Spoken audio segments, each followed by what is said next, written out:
여러분 안녕하십니까. 아침에 매일경제 뉴스 길잡이 이상훈입니다. 오늘도 한꺼풀 더 깊이 들어가는 뉴스를 여러분께 전해드리겠습니다. 먼저 일면 기사들이 준비되어 있습니다. 매일경제신문 일면 톱 기사입니다. 일본 한일 경제인 회의 전격 취소했다. 일본이 취소를 한 겁니다. 내용 보시면요. 5월에 예정됐던 한일 경제인 회의 연기하겠다고 통보를 했습니다. 일본 측에서 50년 만에 처음으로 무산이 될 위기에 처한 겁니다. 이 한일 경제인 회의는요. 1969년에 처음 만들어졌고 지금까지 한 번도 거른 적이 없는 회의입니다. 그런데요. 올해 무산될 위기에 놓였습니다. 강제징용 배상 판결 이후에 양국 갈등이 경제까지 미치고 있다. 이런 방증이 나타나고 있다는 기사입니다. 자, 다음은 경향신문 보겠습니다. 단죄 못한 역사 전두환 오늘 드디어 광주 법정에 선다. 이렇게 돼 있고요. 사진을 보시면요. 과거 1996년에 그때 당시는 내란 등 혐의로 이제 재판을 받았죠. 그 당시 모습 벌써 23년이 지난 과거군요. 그리고요. 그 옆에 사진은 연희동 자택의 모습, 굳게 잠긴 자택 대문 모습이 보이고 있습니다. 오늘 드디어 광주 행인데요. 아침부터 좀 들리는 소식에 따르면은 사람들이 모이고 있고요. 경찰력이 배치가 돼서 만일의 사태를 대비하고 있다. 이런 소식도 들리고 있습니다. 자세한 내용 보시죠. 회고록 5.18 사자 명예훼손 혐의로 오늘 법정에 서게 됩니다. 광주지법의 피고인 신분을 출석하는데요. 재판 회피 10개월 그리고 사면 22년 만에 법정에 선다. 이런 뜻이 되는군요. 오늘 차로 이동하게 되고요. 부인 이순자 씨도 동석하게 된다. 법정에. 이런 얘기도 나오고 있습니다. 자, 이번엔 중앙일보로 가겠습니다. 동창리 북한의 ICBM 대륙간 탄도미사일 발사장으로 알려진 곳이죠. 동창리 장거리 로켓 시험 발사 준비 정황이 보인다. 지금 북한 쪽에서 동창리를 중심으로 이 미사일 또는 로켓 여러 가지 표현이 있습니다만 뭔가 움직임이 계속 포착되고 있습니다. 그 내용이군요. 당국자는요. 북한이 과거 로켓 발사와 유사한 움직임을 보이고 있다. 이렇게 돼 있습니다. 유엔 안보리에서는요. 위성 발사를 위한 로켓 발사 역시 불허하고 있는데 북한이 지금 도대체 어떤 생각을 하면서 이런 움직임이 있는 건지 아직은 명확하게 확인되지 않고 있습니다. 자, 마지막으로 한국일보 보겠습니다. 한중 미세먼지 분쟁 심각해지고 있습니다. 그런데요, 답을 찾아보니 유럽에 있지 않을까 이런 얘기입니다. 유럽 산성비 협약에 답이 있다 이렇게 돼 있습니다. 그러면 유럽 산성비 협약 이게 어떤 일이 있었던 건지 좀 살펴보죠. 1970년대 스칸디나비아 국가하고 독일, 영국이 갈등을 빚었습니다. 독일과 영국에서 뭔가가 올라와서 산성비가 스웨덴 등 국가를 덮쳤다. 문제가 발생한 겁니다. 그러자 스웨덴 문제 제기에 11개 국가가 공동 연구를 했고요. 1979년에 장거리 대기 오염 협약을 맺었습니다. 그럼 70년대 초에 생겨서 79년에 맺었으니까 꽤 오랜 기간 연구를 거쳐서 합의를 한 겁니다. 그리고는 15년 만에 산성비를 퇴치했다. 중국과 이런 과정을 좀 밟아야 되는 게 아닌가 이렇게 한국일보가 제언을 하고 있습니다. 자, 지금까지 일면기사 짚어봤고요. 오늘도 네 분 패널께서 나오셨는데요. 한 분씩 소개해드리겠습니다. 먼저 최창렬 용인대 교수 나오셨고요. 조대진 변호사, 최경철 매일신문 편집위원, 그리고 유기찬 변호사 자리하셨습니다. 안녕하세요. 안녕하십니까.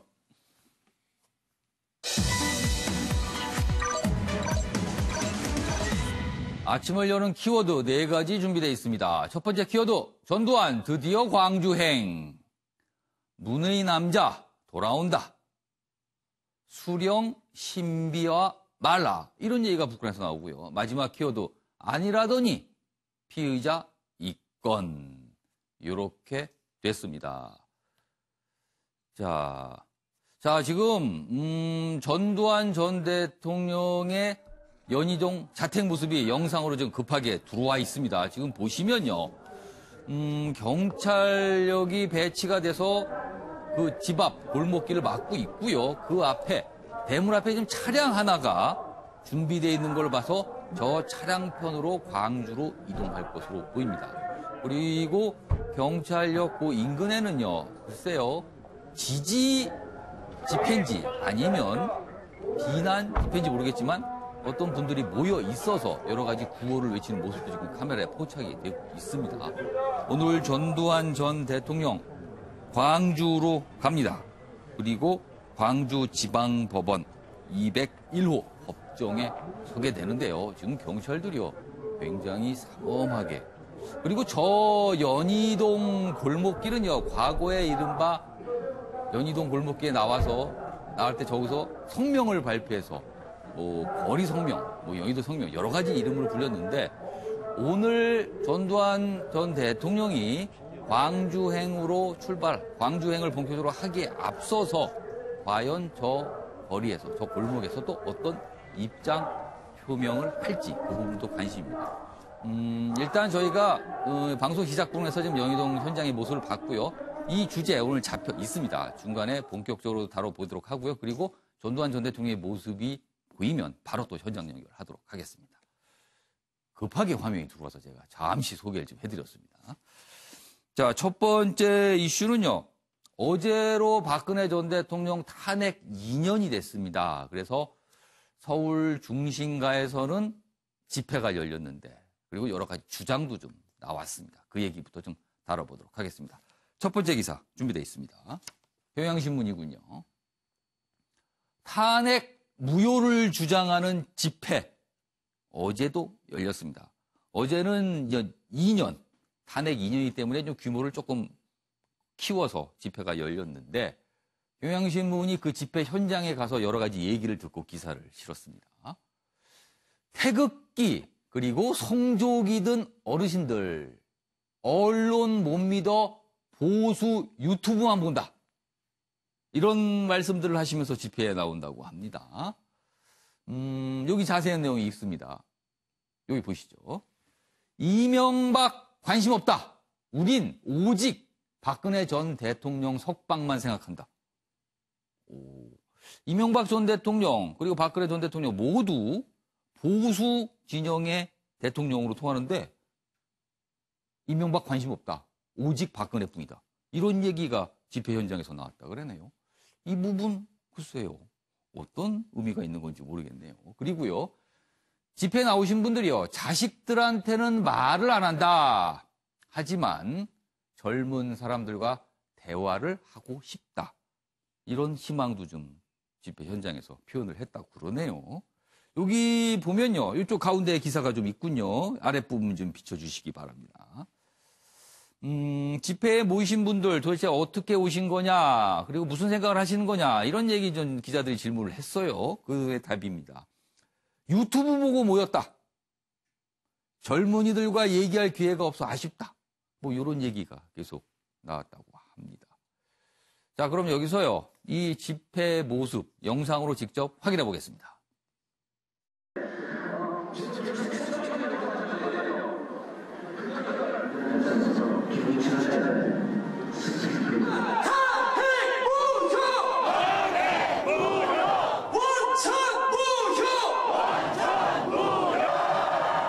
(2017년 3월 10일) 대한민국 헌법재판소 판결은 완전 무효입니다, 여러분! 박근혜 대통령이 뇌물죄, 제3자 뇌물죄, 경제공동체 무엇 하나 맞는 것이 있습니까? 그들이 80가지가 넘는 거짓을 가지고 박근혜 대통령을 마녀사냥했습니다. 자, 어제 집회의 모습 그리고 집회 참가자들의 일부 주장을 좀 들어보셨는데요. 저 모습과 주장에 대해서 여러 가지 시각이 있을 수 있습니다. 그렇지만 일단 우리 사회에서 나타나고 있는 현상인 것은 분명합니다. 자, 최영철 편집위원. 일단 저렇게 태극기 집회에 참석하시는 분 좀 접촉해 보셨죠? 얘기 좀 들어보시고요. 그분들은 도대체 어떤 생각을 갖고 계신 겁니까? 그분들의 결론부터 말씀을 드리면 예. 박근혜 전 대통령은 죄가 없다. 죄가 없다. 결국 최순실이 먹었지 박근혜 전 대통령이 먹었느냐. 결국 죄가 없으니 무죄, 석방, 방면, 사면, 복권 뭐 이런 여러 가지 조치들이 따라야 한다는 것이 저분들의 주장인데요. 그런 것을 볼 때 그것이 과연 현실화 될 수 있느냐는 차치하고 일단 저는 저런 것들을 한번 분석을 해보면 그 1930년대를 보면서 특히 독일 사회를 보면서 에른스트 블로흐라는 독일의 철학자가 어떤 말을 쓰는가 하면 비동시성의 동시성이라는 얘기를 합니다. 비동시성의 동시성. 말이 안 되는 얘기죠. 하지만 비동시성, 그러니까 여러 가지 공존할 수 없는 것들. 예를 들어 그 당시 1930년대 독일 사회는 이미 자동차를 만들고 과학기술이 굉장히 발달하고 하지만 정치적으로는 나치당이 들어옵니다. 그러니까 이게 도저히 언밸런스한 것들이 하지만 동시적으로 존재하는 것이죠. 그것을 보고 에른스트 블로우가 독일 사회를 그렇게 평가를 하는데 우리나라 한국의 사회학자들이나 정치학자들도 우리 사회를 비동시성의 동시성이라고 얘기를 많이 합니다. 결국 우리나라가 지금 4차 산업혁명, AI 뭐 이런 것들이 과학기술이 굉장히 발전하고 전 세계에서 가장 발달된 휴대전화기를 만들고 그리고 반도체를 전 세계에서 가장 많이 수출하는 나라이고 이러한 것들이 굉장히 과학기술이 발전한 나라인데도 정치 문화는 저렇다는 것이죠. 그러니까 공존할 수 없는 것들이 동시에 공존하면서 엄청난 혼란을 이야기한다는 것인데 이러한 논문들이 엄청나게 많습니다. 그러한 것들은 결국에는 우리 사회는 아직도 민주주의라는 서구 사회의 수입물을 우리 사회에 적응시킨 지가 워낙 오래되지 않았다 보니까 그 정치 문화는 아직도 과거 신민적 정치 문화, 왕이 있었던 사회, 그 사회의 것에서 크게 벗어나지 않았다는 것이죠. 그러다 보니까 많은 국민들은 아직도 대통령을 바라보기를 우리가 뽑은 대통령, 우리가 주권자이면서 심부름꾼으로 보지 않고 우리가 앙망하고 우리가 바라야 하고 우리가 섬겨야 하는 대통령으로 아직도 본다는 거죠. 과거에 무슨 군주로 생각을 하는 겁니까? 그렇죠. 그러다 보니 자꾸만 저러한 정치 문화가 나올 수밖에 없는 것이죠. 우리 왕을 어떻게 쫓아냅니까, 과거에? 왕을 쫓아낸 사례는 거의 없었지만 그 왕들은 폭군이었죠. 하지만 저분들 얘기는 박근혜 전 대통령은 폭군이 아니었다는 얘기지 않습니까? 하지만 박근혜 전 대통령이 잘못한 것은 분명히 잘못한 것이라고 인정을 해야 되는데 저분들은 잘못한 것을 인정하지 않고 왕의 실수는 실수로 덮어야 된다는 그러한 인식을 갖고 있기 때문에 저분들은 끊임없이 데모 현장에 나온다는 것이죠. 저는 이것을 풀어줘야 할 분은 단 한 사람뿐이라고 생각합니다. 누굽니까? 저분들의 생각을 풀어줘야 될 분은 박근혜 대통령이죠. 그런데 지금 수감 상태에서 어떤 얘기도 좀 나오지 않고 있고 뭐 간접적으로만 나옵니다. 할수록 저분들의 거리 수위는 끝나지 않습니다. 이승만 대통령이요. 4.19 혁명이 일어난 직후에 어떤 말씀을 하시는가 하면요. 물론 처음에는 물러나지 않으려고 했어요. 하지만 상황을 파악한 뒤에는 젊은이들이 분노해서 거리로 뛰쳐나와야 할 이유가 있는데 거리로 뛰쳐나와서 독재자에 대해서 뭐 시위나 항거하지 않으면 그것은 젊은이가 아니다. 이렇게 우남 이승만은 이야기를 합니다. 그리고 하와이로 떠나죠. 그러한 사례가 있었듯이 박근혜 전 대통령이 한마디만 해준다면 우리 사회의 이런 정치적 혼란은 잦아들고 우리가 새로운 정치 발전을 이룰 수 있는 기회를 모색할 수 있다. 그 한마디라는 게 그럼 나를 놓고 더 이상 이런 그렇죠. 나를 밟고 넘어서라는 것이죠. 과거는 이제 잊고 새로운 정치 문화를 가지고 새로운 정치 발전을 위해서 새로운 대한민국을 위해서 나가라는 것이죠. 알겠습니다. 그런데 지금까지 안 나오는 걸 봐서는 계속 안 나오지 않을까 이런 생각이 드는데요. 최찬희 교수님, 일단 저분들 나와서 집회에서 여러 가지 주장을 내는데 그중에 두 가지 주장입니다. 탄핵은 무효이고 박근혜 전 대통령은 무죄다라는 겁니다. 그러나 지금 사법부의 판단과는 완전히 배치되는 내용을 주장하고 있어요. 그렇다면 지금까지 우리나라, 우리 사회의 어떤 법 시스템 자체의 판결을 인정하지 않겠다는 셈이 돼버려요, 사실은요. 저는 저 사람들한테 하나 좀 묻고 싶은 게, 지금 탄핵이 무효라고 얘기하고 있잖아요. 탄핵이 어떻게 진행됐느냐를 좀 정확히 볼 필요가 있죠. 아무리 자신들이 숭배하는지, 뭐 신앙처럼 신격화하는지는 모르겠으나, 2016년도 12월 9일 날 국회에서 탄핵이 이제 통과가 됐어요. 탄핵이 의결됐죠. 예. 탄핵이 의결된 다음에 2017년도 3월 10일 날, 그게 어제 2년 전 어제예요. 헌법재판소에 의해서 인용이 되면서 현직 대통령이 파면됐잖아요. 그 이정미 재판관의 말이 생생하게 귀에 좀 도는데, 대통령 박근혜를 파면한다 이랬단 말이에요. 그러니까 지금 이 탄핵이 진행된 것은 예. 국민들의 여러 가지 시민들의 압박, 요구, 이건 별도로 하고, 기본적으로 대한민국의 헌정 체계, 그리고 사법 체계에 의해서, 진행된 절차입니다.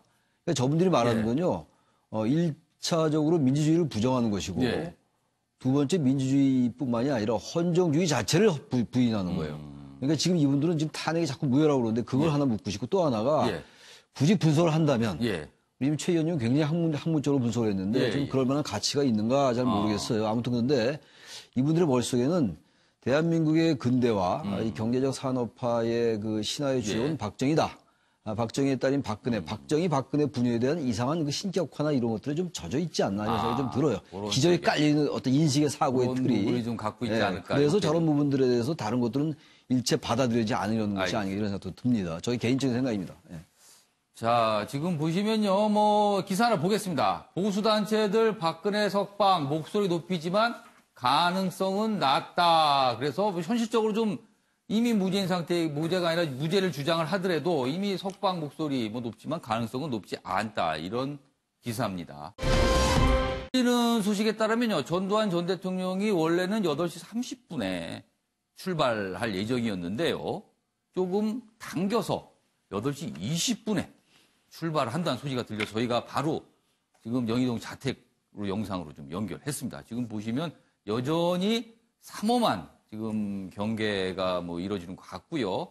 그리고 아직은 모습이 없지만 현장에서 들리는 얘기에 따르면은 당초보다 10분 정도 출발 시간을 당겨서 8시 20분을 좀 넘기면 출발을 한다. 이런 얘기가 나와 있습니다.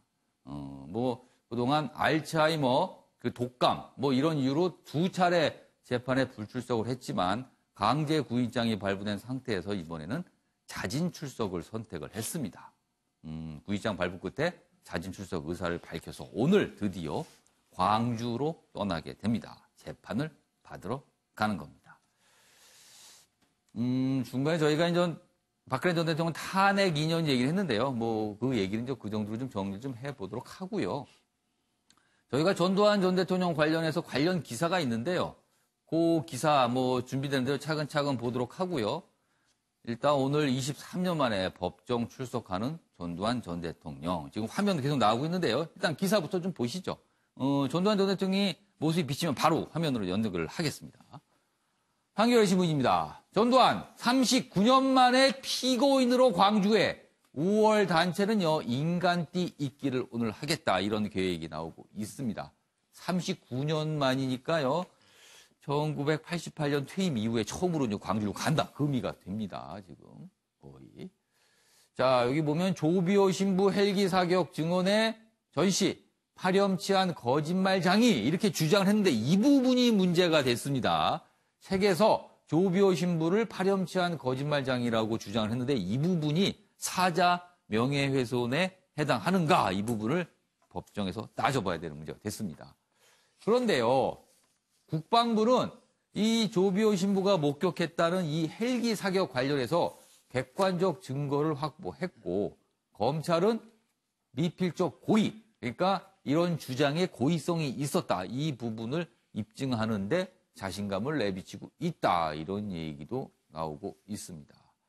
그리고 5월, 그리고 시민단체는 감정적 대응은 자제하고요.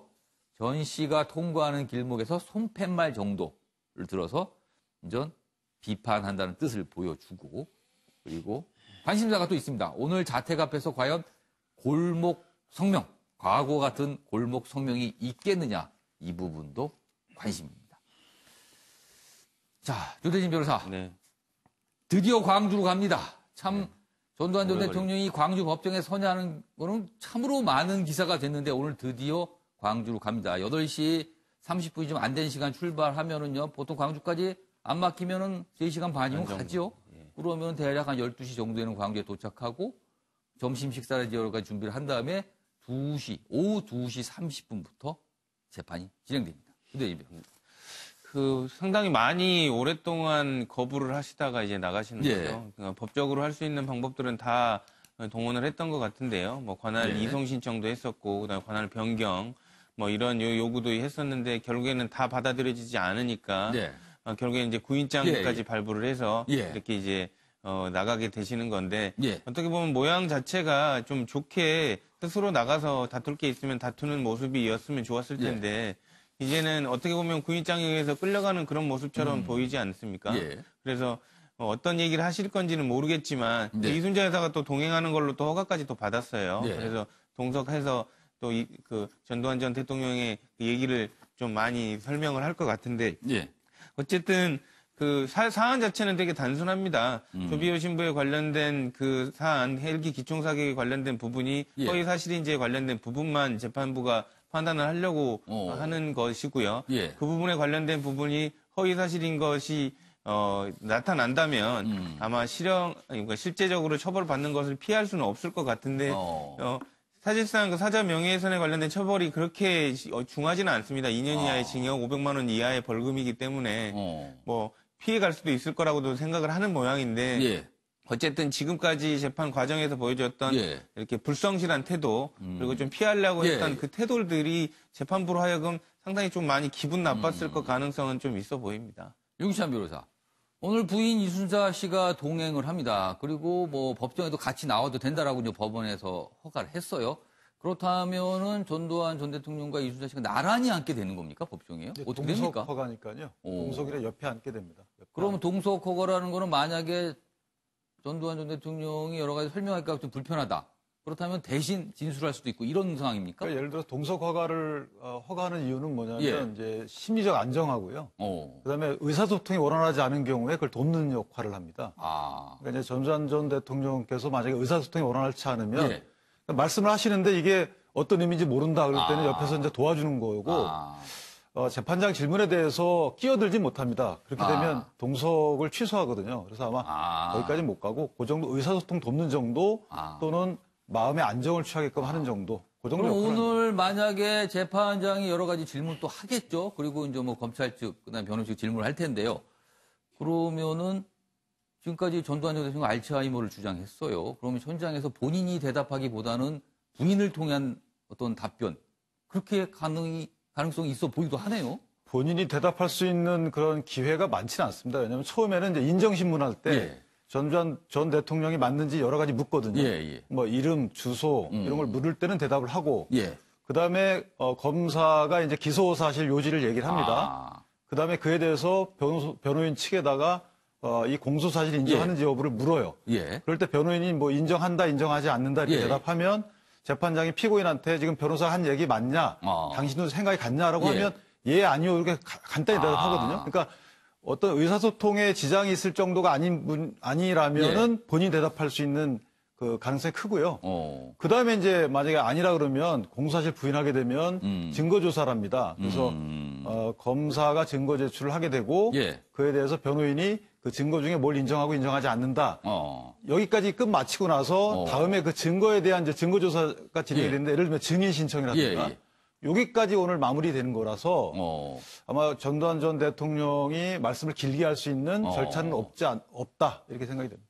조대진 변호사. 그럼 오늘 재판은 오후 2시 30분부터 시작이 됩니다. 그렇다면 오늘이 이런 재판, 아까 지금 윤기찬 변호사가 그 과정, 오늘 벌어질 절차를 설명해 주셨는데 그렇다면 오늘 재판은 대략 어느 정도 시간이 걸립니까? 보통 이제 뭐 언론에서 예측하는 바로는 6시 이전에는 끝날 거라고 생각을 하는데 그거보다 더 빨리 끝날 가능성도 있어 보이고요. 그리고 아까 말씀 주셨다시피 피고인한테 직접 물어보는 그런 그 뭐 여러 가지 과정들이 오늘은 뭐 이렇게 많은 시간을 필요로 하지 않는 거기 때문에 오늘은 기본적인 내용에 대한 확인을 하는 과정이죠. 그렇죠. 당신이 뭐 전두환 씨가 맞느냐부터 시작해가지고 이런 것만 확인을 하니까요. 그런 것도 확인합니까? 당신이 전두환 맞습니까? 이렇게 확인합니까? 그렇죠. 그래서 그걸 이제 인정신문이라고 하는데 여러 가지 관련된 부분 확인을 하고 그리고 앞으로 이제 그 쟁점에 관련된 부분들 이런 부분들 정도 진술을 하고 아마 종료될 것 같아요. 그러면 오늘 재판이 끝난 뒤에 또 재판이 열리지 않습니까? 계속? 그렇다면 그렇죠. 그때도 전두환 전 대통령이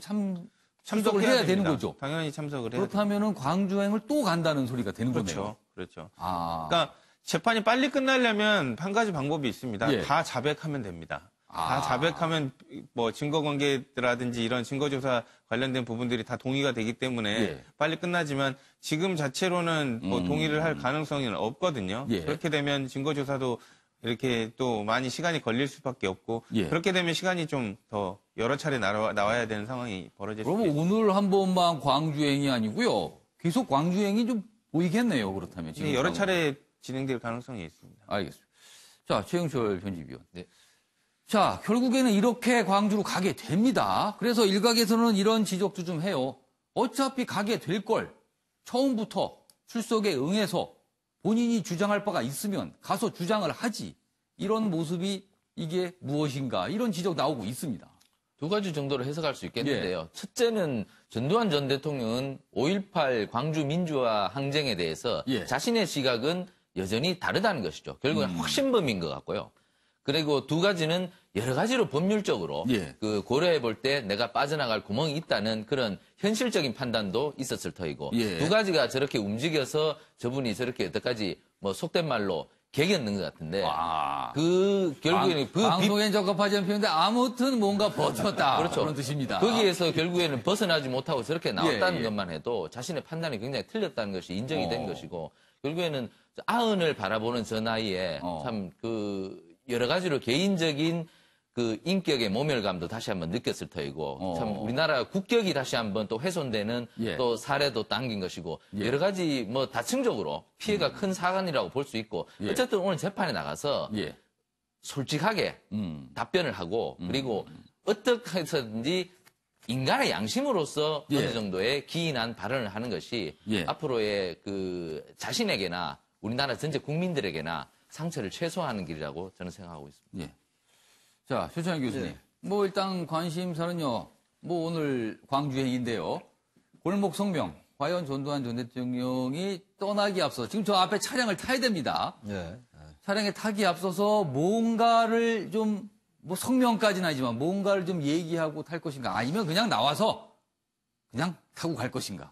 제 생각에 아마 1995년도 12월에 이른바 이제 골목 성명 그런 그 모습은 안 보일 것 같아요. 뭐 알츠하이머 얘기도 많이 나왔고 그동안 그런데 만약에 골목 성명을 하면 그동안에 얘기했던 그 알츠하이머 출석 못했다라는 게 성명까지 하는 걸로 봐서는 그 반증이 되잖아요. 그래서 그런 점도 있을 것 같고요. 지금 이제 쟁점이 일단 그 이제 이 조비오 신부가 얘기했던 거지. 다시 말하면 광주에서 헬기가 사격했다라는 거. 그것을 알았냐 몰랐느냐잖아요. 고의적으로 알면서도 이제 허위사실 유포했느냐의 문제인데 국과수 자료가 이미 2017년도 4월 달에 회고록 출간되기 전에 나왔었잖아요. 그렇습니다. 그럼 그 참모들이 모를 리가 없었을 것 같고요. 물론 이건 재판정에서 결론이 나겠습니다만. 그리고 뭐 국방부나 이런 조사위원회에서 이미 헬기 사격이 있었다는 얘기가 있었잖아요. 그렇다면 저는 이 부분이 고의로 알면서도 이렇게 얘기했을 가능성이 크다고 생각을 합니다. 재판장이 판단한 문제입니다만 그런 여러 가지를 알고 있기 때문에 주변에서도 변호인들도 그래서 저는 오늘 골목에 나와서 또다시 95년도 같은 95년도면 언제입니까? 24년 전인데 그때와 지금 우리나라가 얼마나 변했어요. 그때와 같은 인식을 가지고 할 것 같지는 않고 만약 그렇다면 정말 그것은 이제 뭐 재판, 사법적인 체계와는 별도로 우리나라 대한민국 역사와 민주주의에 큰 죄를 짓는 일이라고 저는 생각합니다. 지금 뭐 당초 예정은 8시 30분, 한 1분 남았습니다. 그리고 아까 잠깐 현장에 들어오는 목소리는 좀 빨리 갈 수 있다는데 빨리 안 가는군요. 빨리 갈 수 있다고 한 10분 당겨진다는데 당겨지지 않고 지금 원래 시간이 다 됐습니다. 지금 상황으로 보니까 원래 시간에 출발을 안 하고 좀 늦춰질 수도 있겠네요. 지금 뭐 움직임이 아무것도 없습니다. 그래서 지금 현장에서도 약간 우왕좌왕하는 모습. 과연 어떻게 되는지 지켜보도록 하고요. 윤기찬 변호사. 일단 오늘은 법원에서 구인장은 발부된 상태지만 자진 출석입니다. 그런데요, 경찰이 동행을 좀 한다. 그러니까 물론 같은 차는 아니지만 다른 차량으로 전두환 전 대통령이 탄 차량을 같이 따라간다. 이런 얘기가 있거든요. 이거는 어떻게 된 사정입니까? 글쎄 뭐 경원지 아니면 영장 집행은 아닌 것 같아요. 영장 집행은 자진 출석이기 때문에. 스스로 간다고 했으니까 집행은 아니겠죠. 아마 영장을 지금 집행한다고 속보에는 뜨는데 법원에 도착하면 집행 안 하고 반납할 가능성도 있거든요. 굳이 집행할 필요가 없을 그렇죠. 본인이 수가 스스로 있어서. 가고 있는 상황에서 그건 아니고. 일반적으로도 이제 자진 출석하면 영장을 반환하고 집행하지 않는 것이 통례인데 오늘은 어떻게 될지 모르겠어요. 왜냐하면 이분이 오늘 재판이 뭐 변호사님 말씀하셨지만 아무리 길어봐야 뭐 2시간 이상 넘기지 않을 것 같고 그렇다면 영장의 의미는 뭐냐면 데리고 오는 거 하고 24시간 동안 법원에 인치할 수 있는 그 효력이란 말이에요. 그럼 굳이 저 영장을 집행해서 그렇게 할 필요가 없기 때문에 집행하지 않고 반환할 것 같고 또 하나는 이게 쟁점이 사실 5.18과 관련된 거기 때문에 민감하긴 한데 법률적으로 보면 쟁점이 조금 복잡하긴 해요. 왜냐하면 헬기 사격이 있었는지 여부에 대한 것도 하나 있어야 돼요. 근데 이것과 관련돼서는 거의 사실로 밝혀지고 있지만 지금 진상규명법에 또 이게 하나의 진상규명 대상으로 올라있단 말이에요. 이거 하나하고 또 하나는 조비오 신복께서 과연 헬기 사격을 목격했는지 여부. 이것도 쟁점이 될 수 있어요. 거짓말장이라는 것이 헬기 사격이 없었던지 아니면 있었지만 목격하지 않았던지 이것도 또 거짓말장이 포함되는 거거든요. 또 하나는 책을 쓴 사람, 실제 책을 누가 썼는지 요 세 가지가 쟁점이기 때문에 변호인 입장에서는 그걸 다 다툴 수밖에 없거든요. 만약에 다툰다면. 그래서 좀 복잡한 진행이 될 수도 있다. 이렇게 예상이 됩니다. 일단 그런 부분 쟁점을 좀 전두환 전 대통령 변호인 측에서는 그런 부분을 좀 파고들 가능성이 있다라고 좀 설명을 해주셨어요. 조대진 변호사. 이와 관련해서 이미 민사소송은 결과가 나왔지 않습니까? 지난해요. 그렇죠. 그렇죠. 그럼 그 내용과 지금 형사 요 재판은 어떻게 연결이 되는 건지 좀 설명. 그러니까 민사에 있어서의 책임하고 형사에 있어서의 그 처벌 책임하고는 그렇게 동일하지는 않습니다. 근데 이제 영향은 받기 마련이죠. 그렇기 때문에 뭐 배상 책임이 나왔다고 한다면 어느 정도 그에 관련된 그 책임의 내용을 형사재판부도 검토하기 나름이고요. 그렇기 때문에 지금 대부분의 좀 법률가들이 전두환 전 대통령이 방어하기에는 좀 많이 어렵지 않느냐 뭐 이런 그런 얘기들도 많이 나오고 있는 상황입니다. 그래서 하지만 이제 쟁점이 그렇게 많지는 않기 때문에 어쨌든 처음에 나와서 재판부가 이제 피고인인 전두환 전 대통령이 얼마만큼 본인의 의사대로 얘기를 할 수 있는지에 관련된 부분을 체크할 거고요. 혹시라도 공전될까봐 신뢰 동석자인 그 이순자 여사를 같이 나오게 해서라도 그 의사를 좀 확인하려고 하는 그런 의사가 좀 있었던 것 같아요. 자, 지금 자택의 문이 열렸고 전두환 전 대통령 모습이 비치고 있습니다. 골목 성명 없이 그냥 바로 차를 타는군요. 바로 탔고요. 그리고 이순자 씨도 나와서 지금 옆자리에 탄 것 같습니다. 차가 지금 떠나고 있고요. 뭐 나와서 별다른 얘기 없이 그냥 바로 타고 떠나고 있군요. 그리고 자택 앞에 사실 경찰력이 많이 배치가 됐는데 꽤 많은 분들이 모여서 여러 가지 구호를 외치고 주장을 하고 있지만 뭐 그렇게 과격하거나 무슨 뭐 불상사이거나 그러진 않고 그냥 조용히 빠져나오고 있습니다. 지금 전두환 전 대통령이요. 오늘 오전 8시 32분 정도에 자택을 나와서 지금 갑자기 차량을 가로막고 누군가 구호를 외치는 모습도 지금 영상에 잡히고 있습니다. 갑자기 등장을 하니까 경찰들이 빨리 끌어내렸군요. 지금. 그렇습니다. 저것은 무슨 불상사나 이런 게 있으면 안 되겠죠. 자, 지금 골목길을 계속 빠져나가는 모습까지 비춰지고 있습니다. 현장 모습을 저희가 지금 잠시 봤고요. 자, 조대진 변호사. 이제 아까 민사소송과 관련성 얘기 좀 해주셨는데요. 그러면요, 지금 이 형사재판에서 전두환 대통령의 그런 사자 명예훼손 혐의가 인정이 되면요, 가정입니다. 인정이 된다면 어떤 처벌을 받게 되는 겁니까? 2년 이하의 징역하고 500만 원 이하의 벌금을 이제 처벌을 받을 수가 있는데요. 그게 어떻게 같이 가는 겁니까? 아니면 그거 아니면 이겁니까? 선택을 해서 이제 처벌을 받을 수 있는 거죠. 그런데 대부분은 벌금형이 나오는 거에 일반적입니다. 그렇다면 최대 500만 원. 네, 최대 500만 원이죠. 근데 지금 제가 아까 말씀드렸다시피 그 전두환 전 대통령이 재판에 되게 좀 비정상적으로 조금 많이 불응한 면이 있거든요. 그런데다가 아마 재판에 있어서 여러 가지를 많이 본인은 죄가 없다라는 식으로 다툴 가능성이 높기 때문에 이런 양형 참작에 있어서 오히려 벌금보다는 실형에 준하는 그 처벌이 나오지 않을까라는 생각도 그렇다면 해봅니다. 최대 2년. 그렇죠. 그러면은 전두환 전 대통령은 과거에 수용 생활을 했는데 만약에 이게 또 징역이 나오면 그 집행유예 없이 징역이 나올 가능성이 있나요? 어떻게 보세요? 그거? 근데 이제 또 고령이고 알츠하이머라는 이런 부분들을 또 감안한다면 또 집행유예 관련된 부분도 나올 수는 있겠지만 단순하게 일반적으로 봤을 때 사자 명예훼손에서 나오는 그런 단순한 벌금형으로 끝날 것 같지는 않습니다. 벌금형일 수도 있으나 징역이 선고되지만 집행유예가 가미된 징역일 수 있다. 이렇게 좀 전망을 해 주셨습니다. 전두환 전 대통령 지금 오전 8시 32분 정도의 자택을 나와서 차량에 탑승해서 지금 영희동 골목길 거의 빠져나갔을 시간입니다. 그리고 광주로 본격적으로 달리고 있을 시간인데요. 광주지법 201호 법정에서 오늘 재판을 받게 됩니다. 그리고요.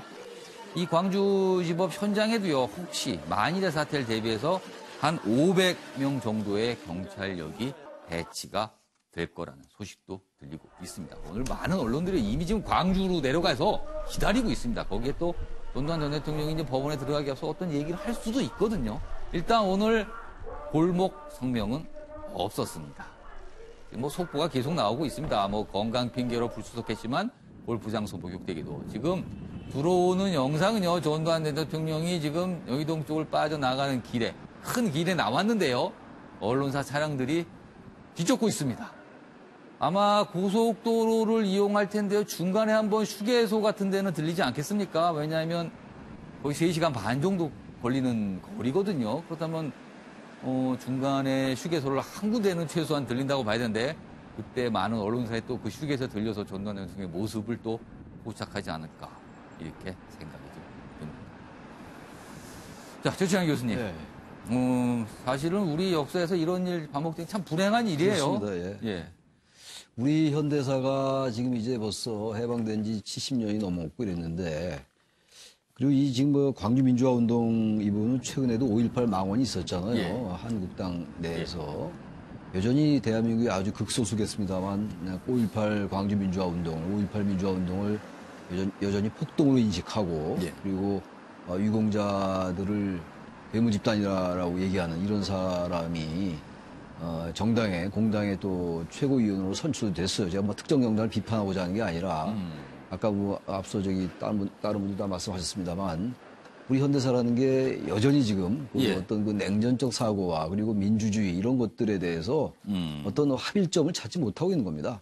또 하나 문제가 전 지금 전두환 전 대통령을 보고 아까 이제 모두의 얘기가 끝났습니다만 박근혜 전 대통령 탄핵 2주년을 얘기했었는데 전 저 부분들이 항상 우리나라의 그 역사와 민주주의의 같은 연장에 있다고 봐요.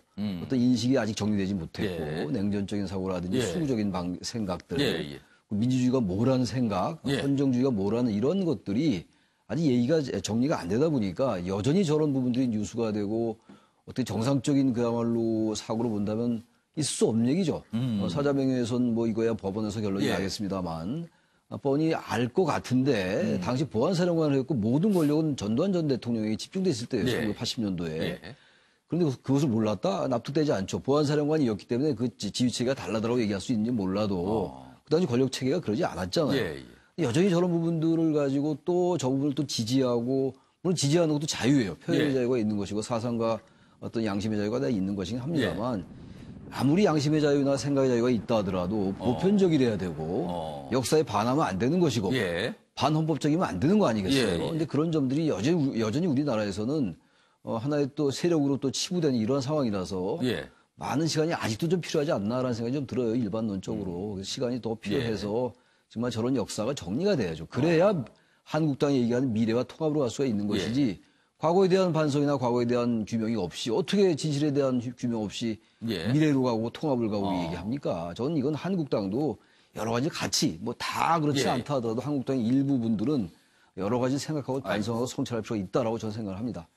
자, 전두환 전 대통령이 오전 8시 32분을 조금 넘긴 시간 자택에서 나와 차량에 올랐습니다. 그리고 광주로 떠났습니다. 지금 뭐 들어오는 영상들 보시면요. 지금 전두환 전 대통령이 탄 차량이 가는 곳을 지금 언론사 차량들이 지금 쫓아가고 있거든요. 그 모습들이 좀 비춰지고 있습니다.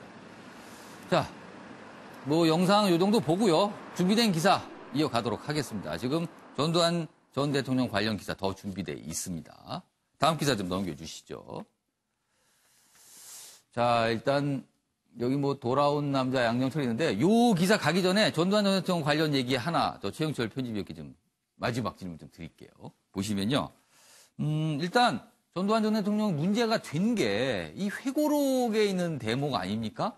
거짓말장이다라고 이제 쓴 대목인데 그런 측면에서 전두환 전 대통령은 회고록을 왜 썼을까요? 어떤 생각에서? 전두환 전 대통령은 여러 번 그 자신의 입으로 얘기했다시피 잘한 것도 많은데 왜 나만 갖고 그래? 이거죠. 결국 자기가 잘한 것을 좀 내세우고 싶은데 남이 잘 안 알아주니까 결국에는 출판물을 통해서 여러 사람들에게 알리고 싶었다는 거죠. 본인이 했던 성과를 기록하고 싶었다. 그렇죠. 저분은 항상 그렇게 말씀해 오셨으니까. 그런데 저분의 가장 큰 실책은 그것이죠. 결국에는 광주 민주화 항쟁에서 많은 피해자가 났습니다. 결국 저희가 만약에 교통사고를 우리가 실수로 냈다고 해서 됐을 때 다친 사람이 만약에 나오면 사실 제 마음이 어떻겠습니까? 운전자가. 마음이 그 상처를 받고 아, 저분한테 내가 큰 가해를 가했구나. 거기에 대해서 사람이 인간으로서의 어떠한 이 연민적인 정의라든가 그런 걸 느껴야 하거든요. 근데 그런 것이 없다는 데 대해서 많은 사람들이 전두환 전 대통령에 대해서 많은 실망을 하고 있는 것이죠. 결국 아흔이 됐으면 이제 내 인생에 대한 성찰, 그리고 새로운 그 내 인생에 대한 새로운 관점 이런 것들을 이제는 가질 법도 한데 그런 것을 가지지 않는다는 것에서 많은 국민들이 조금 아쉽다는 것이고 결국 민주주의라는 것이 원래 발전을 하기도 하고 퇴행을 하기도 합니다. 사실 1789년도에 민주주의의 가치를 불어넣고 공화정이라는 새로운 제도를 본격적으로 유럽에 불어넣었던 프랑스 혁명도 결국에 1815년에 베르사유 조약으로 인해서 다시 왕정으로 전 유럽이 복귀를 합니다. 그럼 민주주의는 끝나버린 거예요, 다시. 공화정도 끝나버리고. 그런 식으로 유럽의 역사도 민주주의의 발전과 퇴행이 계속 반복됐던 역사거든요. 저희도 사실 민주주의가 계속 뭐 4.19가 일어났다가 5.16 군사 구태타적 사건이 일어났다 이런 식으로 진보와 퇴행이 일어나지만 어쨌든 결국에는 종국적으로는 발전적 방향으로 한다는 것이죠. 거기에 있는 밑바탕은 바로 성찰입니다. 과거에 대한 성찰. 그것이 있어야 발전을 한다는 것인데 성찰을 위해서는 우리 사회에서 전반적으로 제대로 된 민주 시민을 키울 수 있는 교육이 있어야 됩니다. 알겠습니다. 온 문의 남자 양정철 대선 이후 총선도 큰 역할 맡는다. 이렇게 기사가 되어 있습니다. 이 아랫부분 보시죠. 문정부 출범 후 2년간 해외 유랑입니다. 연수도 아니고요. 유학도 아니고요. 유랑입니다. 떠돌았다는 겁니다. 여당 싱크탱크인 민주연구원 원장을 맡기로 했다는 소식 어제부터 나왔습니다. 이해찬 민주당 대표가 올 1월부터 영입에 공을 들였고 본인이 수락을 했다 이런 내용이고요. 양정철 전 비서관 최근에 이런 말을 주변에 했다 그러네요. 범여권 상황 안 좋다. 그래서 본인이 당에서 역할을 하는 거다. 뭐 이렇게 해석이 되는 거예요. 관련 기사 하나 더 있습니다. 보시죠. 한국일보입니다. 기사가 이쪽에 있습니다. 양정철 주변에 이런 얘기를 했다고 한국일보 전하고 있습니다. 내가 당에 복귀하면 친문 일색이다 이런 얘기 나올 것이다 분명히. 그렇다면은 그런 반작용으로 비주류를 챙길 것이다 이렇게 또 얘기했답니다. 비주류를 챙기겠다. 본인은 친문 색깔이 굉장히 강하죠. 그래서 문의 남자 이렇게까지 표현이 되는데 비주류 챙긴다 이런 얘기를 했다네요. 민주연구원장직 수락했고요. 5월에 임기가 시작이 된다. 그러니까 5월에 복귀를 하게 되는 겁니다. 그리고요, 일각에서는요, 총선 출마 가능성에 대해서 거론도 합니다. 본인은 지금까지 정치를 하지 않겠다는 얘기를 계속 얘기했는데, 막상 당에서는 총선 출마 이 얘기를 하시는 분들이 있는 겁니다. 여기 빨간색으로 표 내용, 기사 내용 좀 읽어보겠습니다. 양 전 비서관은 주변에 내가 복귀하면 친문 일색이란 지적이 나올 수 있는 만큼 당내 비주류나 소외된 인사들부터 챙기겠다고 전한 것으로 알려졌다. 이 내용입니다. 자, 조대진 변호사. 네. 일단 한국일보가 전했습니다. 뭐 사실관계를 100% 확신할 수는 없지만 이런 얘기를 했다는 게 취재 결과 나온 거예요. 당내 본인이 들어가면 비주류나 소외된 인사들부터 챙기겠다. 이 말은 본인이 챙길 수 있는 위치에 있다라는 겁니다. 요걸 좀 어떻게 좀 봐야 될까요? 일단 뭐 저 기사가 100% 사실인지는 뭐 정확히 알 수 없기 때문에 그 말을 하셨는지도 지금 뭐 체크를 해봐야겠지만 일단 뭐 한국일보는 취재를 통해서 이런 얘기를 전하고 있습니다. 지금. 일단 양정철 전 비서관이 오는 거에 대해서는 되게 긍정적이라고 보고요. 그러니까 들어온다면 그냥 뭐 예를 들면 허수아비처럼 계시지는 않을 거고 그리고 이해찬 대표도 여러 가지 중요한 역할을 할 것이라고 생각을 하고 지금 불러들인 것이기 때문에 또 양정철 비서관도 들어왔을 때 내가 어떤 역할을 해야만이 문재인 정부와 그리고 당에 도움이 될 거라는 걸 정확하게 알고 계신 분입니다. 그렇기 때문에 그런 방법에 있어서 어떤 부분을 챙기는 것이 당에 도움이 될 것이라는 걸 알고 있을 거고 그 방법의 일환으로서 친문들끼리 결집을 해서 친문들의 덩치를 키우는 것보다는 비주류라든지 소외됐던 사람들을 같이 함께 아우르는 것이 총선 승리에 큰 도움이 될 거라는 걸 알고 있다는 차원에서 그 힘을 발휘하겠다는 것이지 내가 뭐 민주연구원장으로서 어느 정도의 위치에 있으니까 그 정도 파워를 보여주겠다 뭐 이 정도의 뜻은 아닌 것 같습니다. 아닌 것 같다. 지금 이 상황에서 당으로 들어오는 이유는 뭘까요? 이해찬 대표가 적극적으로 원했다는 얘기가 나오고 있어요. 제가 뭐 듣기로는 상당히 많이 고사를 하셨고 최근까지도 고심을 하신 걸로 알고 있습니다. 왜냐하면 이게 뭐 죄인도 아니고 뭐 유랑을 할 정도로 대통령한테 누를 끼치고 싶지 않았다라는 생각이 많이 알려져 있었는데요. 그럼에도 불구하고 양정철 전 비서관이 제일 바라는 것은 문재인 정부의 성공 아니겠습니까? 문재인 정부가 성공을 하려면 당이 또 잘 받쳐줘야 되고 그 당이 잘 받쳐주려면 또 총선에서 승리를 해야 되는 게 당연한 연결 관계이기 때문에 이런 부분을 위해서 내가 할 수 있는 부분이 지금 있다면 어려운 상황에서 지금 있다면 도와주는 것이 문재인 정권의 성공을 위해서도 도움이 될 것이다라고 최종적으로는 판단한 것 같습니다. 윤시환 변호사께서는 뭐 다른 당 얘기긴 하지만 어떻게 보고 계세요? 뭐 청와대의 의중이 양정철 전 비서관을 통해서 공천 과정에서 반영될 수 있다는 그런 의혹이 있을 수 있죠. 왜냐하면 지금 시기가 또 요 시기고 기존에 청와대에 들어가서 국정을 함께 했던 분들도 있고 이분처럼 가만히 계시다가 또 총선이나 이런 후반기에 어떤 국정 동력을 얻기 위한 당에서 이렇게 역할 분담이 좀 있었던 것 같아요. 제 생각에는. 근데 지금 맡게 되는 게 민주연구원장이면요. 싱크탱크를 총괄하는 거라서 총선하고 지금 직접적 연관은 없어 보이기도 하는데. 사실상 근데 민주연구원이나 또 한국당에서 보면 여의도 연구원 이런 데가 총선을 전후해서 여론조사를 하거든요. 그래서 어떤 여론조사를 통해서 총선에 영향을 끼칩니다. 미칠 수밖에 일부러 끼치든 아니면 미쳐지든. 그리고 지금 하시는 말씀이 비주류를 챙기겠다는 말씀은 어쨌든 본인이 그러한 영향력 있는 역할이다라고 생각하시는 것 같고요. 따라서 어쨌든 청와대 입장에서는 레임덕을 방지해야 되기 때문에 당과의 이런 갈등을 사전에 막아야 된다, 공천 과정에서. 다르게 의미하면 공천 갈등이 생길 수 있다.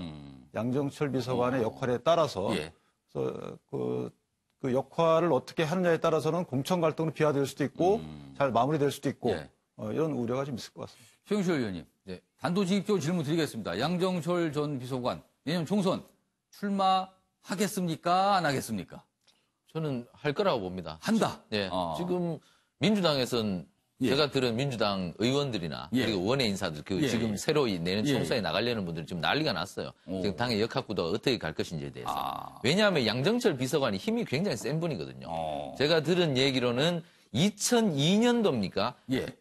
2003년도입니까? 노무현 전 대통령께서 대통령 출마하실 때 그때 가장 열심히 도왔던 분들이 문재인 지금 현재 대통령하고 그다음에 양정철 비서관이었다. 그때 기업인들이 그때 노무현 전 대통령이 대통령이 될지 아무도 몰랐기 때문에 정치 기부금을 가져다 주는 분들이 극소수였답니다. 그때 정치 기부금을 가져다 주러 갔을 때 너무나 반갑게 맞았던 분들이 바로 지금 현재 문재인 대통령하고 양정철 비서관이었다. 이런 목격담들이 있거든요.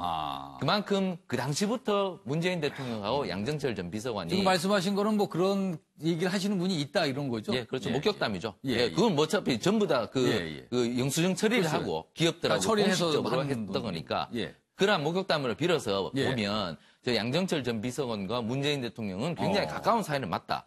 그런 분이 당에 새로이 들어온다고 하니 당에서는 그러면 지금 청와대의 입김이 당에 대해서 얼마만큼 불어올 것인지에 대해서 긴장을 하지 않을 수 없는 것이죠. 결국에 그렇다면은 내년 총선은 친문적 색깔로 갈 것이냐, 아니면 그 파당적 색깔을 없애고 범여권으로 만들어서 그렇게 갈 것이냐, 이렇게 볼 때 양정철 전 비서관이 들어온다는 것은 친문적 색깔이 짙어지지 않을까, 이런 식으로 예상하지 않을 수 없다는 것이니까 결국 민주당 내부에서는 내년 총선을 앞두고 지금 굉장히 시끄럽고 좀 혼란스러운 면이 있기도 한데 어쨌든 강한 힘을 가진 사람이 들어오니까 오히려 그 분란을 잠재울 가능성이 또 있다는 것이죠. 알겠습니다. 다들 뭐 향배가 없을까 이렇게 좀 예의주시하고 있는데 센 사람이 들어오니까 차라리 좀 정리가 될 거다, 이런 설명이시네요. 두고 보니까요. 알겠습니다. 기사인데요. 자유한국당 얘기 좀 해보겠습니다. 그리고 선거제와도 관련된 얘기예요. 여기 보시면요. 조선일보 기사인데 이쪽에 있습니다. 한국당 비례대표 아예 없애고 국회의원 10% 감축을 당론으로 제시했습니다. 지금 선거제 관련해서 국회 내에서 여러 가지 갈등이 벌어지고 있는데요. 여야 4당에 맞서 의원 축소하는 안으로 역제안을 어제 했습니다. 그러자 민주당 선거제 개혁 방해 의도다, 이렇게 주장을 해요. 비례대표를 없애고 의원을 10%, 그러니까 지금 300명에서 270명으로 줄이자는 건데 비례대표를 없애고 보니까 결국은 지역구 의원은 늘어나게 됩니다. 지금 지역구는 253석. 그런데 이게 270석이니까 지역구는 늘어나게 되는 거죠. 그래서 민주당에서는 이게 도대체 무슨 의도냐, 이렇게 얘기를 하고 있는데 여기 내용이 있습니다.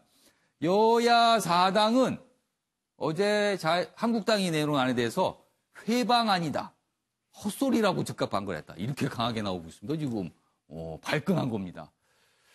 어제 자유한국당의 발표 내용 영상으로 확인해 보겠습니다. 보시죠. 우리 당은 의총에서 정치개혁을 위한 선거법 개정안을 당론으로 확정을 했습니다.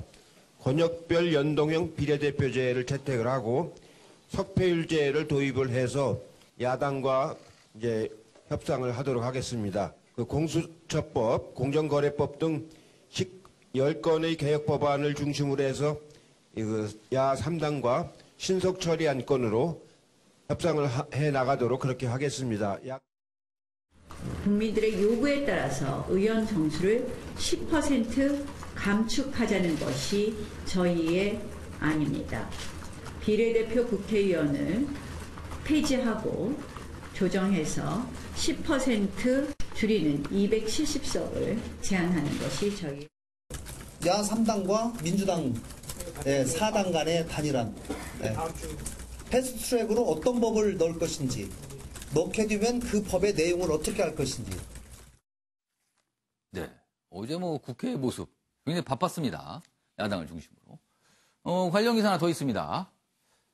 패스트트랙 대치 상황인데요. 한국당 비례대표 폐지하고 의원 수를 감축하는 이런 제안을 했는데 경향신문은 끝에다 이렇게 썼습니다. 어깃장이라고 썼네요. 내용 좀 자세히 보시면요. 여야 4당 지난 주중에 선거법하고 개혁법안을 묶어서 패스트트랙으로 처리하자, 이런 공감대가 형성이 됐습니다. 패스트트랙은요, 쟁점 법안 잘 처리가 안 되면요, 이걸 아예 법에 정해진 절차로 둬서 한 330일 지나면 자동으로 처리가 될 수 있는 그런 과정을 말하거든요. 그런데 그러자 한국당 고립에 몰리자 정치개혁 요구에 정반대 입장을 내놨다. 어제 한국당이 내놓은 건요, 그동안 다른 정당들이 내놓은 거하고는 좀 아주 다릅니다. 그래서 정반대 입장을 내놨다, 이렇게 경향신문은 전하고 있습니다. 최천할 교수님, 어제 한국당이 내놓은 제안 어떻게 좀 보셨어요? 제가 자꾸 이제 한국당을 비판하는 얘기를 하다 보니까 저도 좀 게다가 윤 변호사 계시고 그러니까 좀 민망하긴 한데 지금 이제 비례대표 얘기가 나온 핵심은요. 지금 이제 우리나라 유권자들의 그 정치적인 의사가 지나치게 이제 거대 정당들에게는 과다대표되고 소수 정당들에게는 과소대표되기 때문에 유권자의 정치적 의사를 좀 비례적으로 반영하자. 지금도 물론 비례대표가 있긴 있지만 이 숫자가 너무 적으니까 그리고 막상 이제 정당 지지율로 볼 때 결과는 그 거대 정당들에게 굉장히 의석이 많이 가잖아요. 그 이유는 일단 대한민국의 선거제도가 소선거구제 하나, 그다음에 단순 다수대표, 다수대표제가 있기 때문에 이 두 가지 제도가 결합되어 있기 때문에 그런 현상이 나오는 거거든요. 따라서 그러다 보니까 이 시민사회 소수라든지 목소리를 내지 못하는 사람들이 특정 정당을 찍어도 그 두 제도에 의해서 결국은 그 자기가 지지한 정당이 잘 의석을 확보 못해요. 그러니까 목소리가 반영이 안 되는 거예요. 정의당 같은 경우가 대표적인 경우란 말이죠.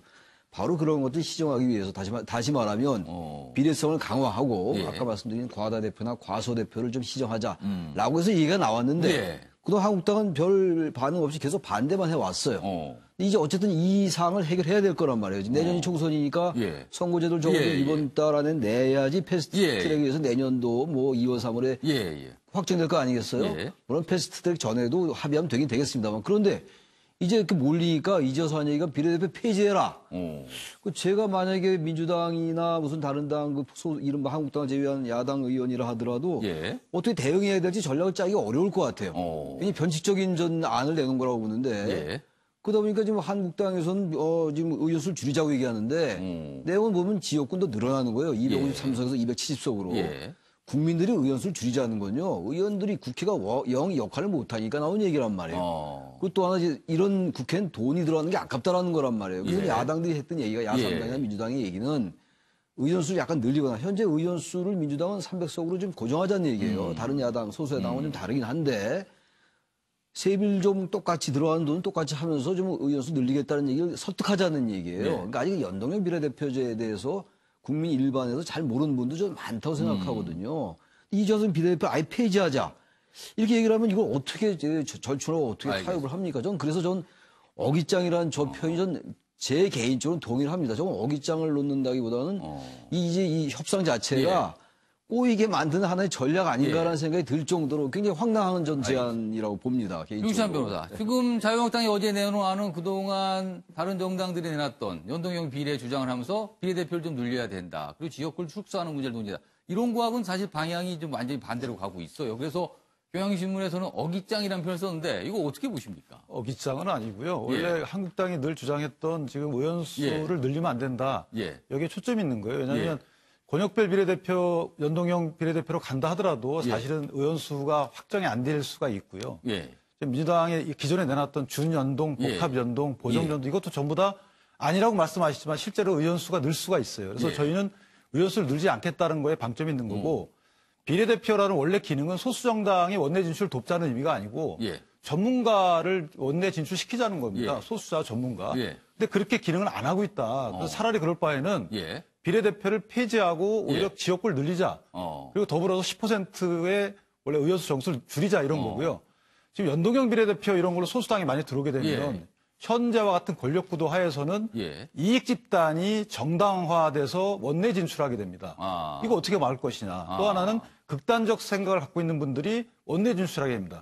이로 인한 전국 혼란을 어떻게 막을 것이냐.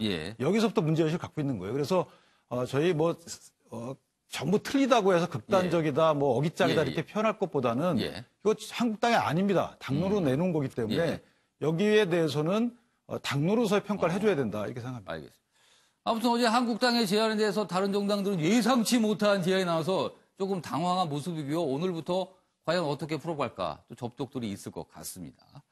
자, 이번에는요. 사진 속에 담긴 사연을 들어보겠습니다. 박진아 아나운서가 전하는 이슈컷입니다. 이슈들을 사진으로 살펴보는 시간 이슈컷입니다. 첫 번째 이슈 태그부터 살펴보겠습니다. 첫 번째 이슈 태그는 북한 선거입니다. 여기 네모난 종이를 들고 있는 손이 보이는데요. 종이엔 최고인민회의 대의원 선거표라고 적혀 있습니다. 투표 용지를 들고 있는 겁니다.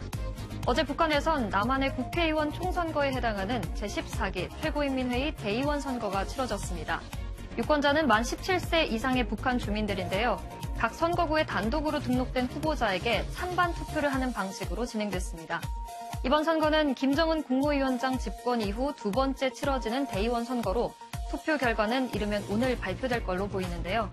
2차 북미 정상회담 결렬의 여파 속에 김 위원장의 집권 2기 체제는 어떻게 될지 관심이 쏠립니다. 두 번째 이슈 태그 살펴보겠습니다. 두 번째 이슈 태그는 버스 전복입니다. 여기 빨간색 버스가 뒤집혀 있습니다. 형체를 알아볼 수 없을 만큼 찌그러져 있는데요. 베트남 중부 빈투언에서 현지 시간 9일 오후 30인승 버스가 갑자기 길을 벗어나 6m 아래로 추락하는 사고가 발생했습니다. 이 사고로 버스에 타고 있던 한국인 관광객 7명이 다쳤는데요. 관광 가이드를 겸한 버스 운전기사는 병원으로 옮겨지고 나서 숨졌다고 합니다. 외교부는 한국인 관광객 7명이 귀국할 때까지 필요한 영사조력을 제공하겠다고 밝혔습니다. 세 번째 이슈 태그는 만명입니다. 여기 수많은 인파가 몰려 있습니다. 어제 서울시청 앞 광장의 모습인데요. 집회가 열리는 건가 싶기도 하지만 아닙니다. 이는 그룹 방탄소년단의 공식 팬클럽 아미 회원 만여 명이 모여 있는 겁니다. 방탄소년단과 관련한 퀴즈 2,080개를 푸는 온라인 행사인 아미피디아의 오프라인 이벤트 런 아미인 액션에 참여하기 위해서인데요. 이날 팬들은 방탄소년단에 관한 퀴즈를 마치고 콘서트 무대를 함께 감상하는 시간을 가졌습니다. 마지막 이슈 태그는 81주기입니다. 태극기 아래 하얀 테이블 위 도산 안창호 선생의 영정사진이 놓여 있습니다. 양 옆엔 조화가 놓여 있는데요. 어제 오전 도산 안창호 기념관에서 치러진 안창호 선생 추모식 모습입니다. 어젠 대한민국 임시정부의 지도자이자 민족 계몽운동가였던 도산 안창호 선생 서거 81주기였는데요. 이날 추모식엔 이병구 국가보훈처 차장과 독립운동 관련 단체 회원, 학생, 시민 등 400여 명이 참석해 독립을 위해 헌신한 안창호 선생의 역사 정신을 기렸습니다. 지금까지 박진아의 이슈컷이었습니다. 네. 방탄소년단을 방탄소년단이 나타난 것도 아닙니다. 그냥 좋아하는 사람이 10,000명이 순식간에 모여서 저렇게 큰 군집을 이뤘는데 정치하시는 분들은 참 부럽겠습니다. 한 가지 목적으로 저렇게 많은 사람이 모일 수 있는 정치인이라면 대단한 힘을 가진 건데요. 아무튼 그런 사진까지 봤는데요. 그리고 이슈컷 첫 번째 사진 북한 소식 전해드렸는데요. 북한 관련 기사 하나 좀 다뤄보도록 하겠습니다. 조선일보입니다. 김정은 쌀밥에 고깃국 먹게 할 것. 이게 언제적 얘기입니까? 쌀밥에 고깃국. 제가 어렸을 때도 북한 관련 얘기 나오면 이런 얘기 많이 나왔다고 했는데 아직도 이 얘기가 북한에서 나오니까 경제난, 먹고 사는 문제가 아직까지 해결이 안 됐다는 걸 보여주는 것 같아요. 그런데요, 또 한 가지 주목된 거는요. 어제 이런 얘기도 했습니다. 보도에 따르면요. 수령을 신비하지 말라. 여기 있습니다. 요 내용입니다. 수령을 신비화하면 진실을 가리게 된다. 이런 얘기를 김정은 국무위원장이 북한 주민들을 향해서 한 거예요. 그리고 이게 공개가 됐습니다. 그래서 지금까지 수령, 신격화, 우상화 이런 거 아닙니까? 북한에서는. 그런데 뭔가 달라지는 것 아니냐. 그래서 북한의 선전, 선동 방식에 변화가 오는 거 아니냐. 이런 분석이 나오고 있습니다. 최영철 편집위원. 그동안은 볼 수 없던 현상입니다. 이것도요. 북한이 카드를 많이 잃어버렸습니다. 예. 예전에는 미국에 한 방 맞고 오면 바로 카드를 하나 끌어들였던 게 벼랑끝 전술이죠. 그럼 바로 미사일을 쏘고 핵실험을 하고 가만두지 않겠다. 이런 그렇죠. 얘기가 나옵니다. 바로. 도발을 하거나 아니면 도발 직전에 폭언을 하거나 이런 식으로 했는데 저만큼 카드가 사라졌다는 것은 결국에는 인간의 기본적 욕구인 결국에는 자유와 그리고 잘 삶에 대한 그러한 북한 주민들의 욕구가 강하다는 것이죠. 거기에 대해서 김정은이 만족시키지 못함에 대해서 굉장히 불안해한다는 것인데 이번에 제재를 많이 풀어달라고 강력하게 요구했던 부분도 바로 그러한 부분인데 김정은이 저것을 과연 어떻게 풀어갈 것인지 저는 김정은이 지금 변하지 않으면 결국에는 자신의 힘으로 제어하지 못하는 강한 힘이 내부에서 작용할 수도 있다. 빨리 저것을 정신 차리지 않으면 북한 내부의 엄청난 변화가 지금 쌀밥의 고깃국이라면 저 쌀밥의 고깃국을 자기가 해결하지 못한다면 북한 인민들이 앞으로 어떻게 행동할 것인지에 대해서 냉철하게 한번 판단해봐야 될 시기라고 생각합니다. 지금 수령을 신비하지 말라. 이 내용 조금 더 자세히 기사에 다루고 있는데요. 여기 지금 빨갛게 표시가 되어 있는데 보겠습니다. 서한에서 이런 내용을 밝힌 겁니다. 수령의 혁명활동과 풍모를 신비화하면 진실을 가리우게 된다. 북한식 표현입니다. 가리우게 된다. 수령에게 인간적, 동지적으로 매혹될 때 절대적인 충실성이 우러나오는 것이다. 어찌 보면은 당연한 얘기입니다. 그런데 이 당연한 얘기가 북한에서 나왔기 때문에 기사로 이렇게 다뤄지고 있습니다. 그러니까 지금까지는 무결점, 전지전등 이런 존재로 우상화가 된 건데요. 그걸 스스로 버린 것 같기도 합니다. 그래서 오늘 많은 언론들이 요 내용, 신비화하지 말라라는 김정은 위원장의 요 서한 내용을 기사로 전하고 있습니다. 자, 북한 기사 이 정도 하고요. 다음 기사 넘어가겠습니다. 이쪽에 보시면요. 여기 기사 끝에가 있군요. 서울신문입니다. 이명박 전 대통령 MB 석방 후 첫 주말을 보냈는데요. 외부 접촉 없이 휴식을 취했다. 그리고요. MB 적응 안 돼 잠이 잘 안 온다고 했다. 300일 넘게 수감 상태에서 갑자기 이제 풀려나니까 집에서 잠을 청하니 적응이 안 되더라. 뭐 이런 얘기를 했다네요. 그리고 보석 조건 이행 확인차 경찰 방문은 계속되고 있다. 뭐 이런 내용입니다. 뭐 이 정도로만 전해드리겠습니다. 마지막 기사가 될 것 같군요. 가수 승리 얘기가 있습니다. 여기 보시죠. 한겨레입니다. 성접대 의혹 가수 승리 피의자 입건. 문제가 된 클럽, 아레나 등 강남 클럽에서 뭐 로비했다 뭐 이런 내용인데요. 그래서 성접대 의혹 받고 있죠. 그런데 그동안은 그런 거 없다. 그리고 뭐 카톡 메시지 나왔을 때 그런 거 조작된 거 다 부인했습니다. 그러나 투자업체와 카톡 내용 사실 경찰이 확인한 듯 하고요. 그래서 뭐 이 피의자로 전환이 됐다는 얘기고요. 그리고 공무원, 그리고 이 클럽 아레나 공무원과 뇌물유착 정황도 있어서 그 부분도 들여다보고 있다. 이렇게 내용이 돼 있습니다. 여기 보시면 여기 빨간색으로 돼 있습니다. 최근 경찰은 이 카카오톡 대화가 조작이 아니라는 사실을 확인했다. 앞서 승리는 이 카톡 대화 내용이 조작이라고 해명했는데 이게 경찰은 아니라고 지금 정황을 찾아낸 겁니다. 조대진 변호사. 네. 지금 이 가수 승리 씨 이 문제뿐만 아니라 사실 입대 문제가 꽤 논란이에요, 지금. 그렇죠. 그래서 이게 입대가 되면 수사에 차질을 받는 거 아니냐. 지금 이거 어떻게 되고 있는 겁니까? 일단 입대를 갑자기 뭐 하는 것처럼 지금 비춰지고 있는데 입대를 하게 되면 일단 수사 주체는 군으로 넘어갑니다. 하지만 군으로? 군으로 넘어가지만 협조해서 계속 수사를 할 수 있기 때문에 뭐 수사가 중단되거나 그러지는 않고요. 다만 이제 팬들이나 시청자분들이 보기에는 이렇게 조금 많이 해결이 안 된 문제들을 놔두고 그냥 혼자서 도피성으로 그냥 군입돼버리는 거 아니냐. 뭐 이런 우려도 있긴 한데 수사는 아마 그대로 진행될 것 같고요. 그리고 조금 이제 비판을 받는 부분이 아까 그 카톡 내용, 성접대 알선에 관련된 카톡 내용이 처음에는 본인이 사실이 아니고 조작된 내용이라고 했었거든요. 근데 어쨌든 거짓말로 드러나고 이게 사실인 걸로 드러났기 때문에 피의자로 지금 전환이 됐는데요. 이런 거짓말한 부분들이 또 밝혀진다면 정말 승리 씨가 받게 될 처벌의 종류나 그 강도는 훨씬 더 세지지 않을까 생각이 듭니다. 윤시환 변호사, 피의자로 전환이 됐어요. 그럼 군대 가는 문제는 어떻게 되는 겁니까? 그러니까 이분이 원래 그 의무경찰을 지원했었거든요. 의무경찰을 지원했기 때문에 만약에 의무경찰에 합격을 하면 양성기간 동안에 신병 교육받는 동안 빼놓고는 사실은 경찰에서 수사를 할 수 있어요. 그런데 이분이 다시 의무경찰 합격하더라도 군대를 가겠다는 겁니다. 그 부분은 아마 조사와 연관이 있는 것 같습니다. 아무튼 뭐 승리, 클럽 여러 가지 얘기가 있습니다. 자, 오늘 여기서 마무리하겠습니다. 아침의 매일경제 오늘은 여기까지입니다. 시청해주신 여러분 고맙습니다.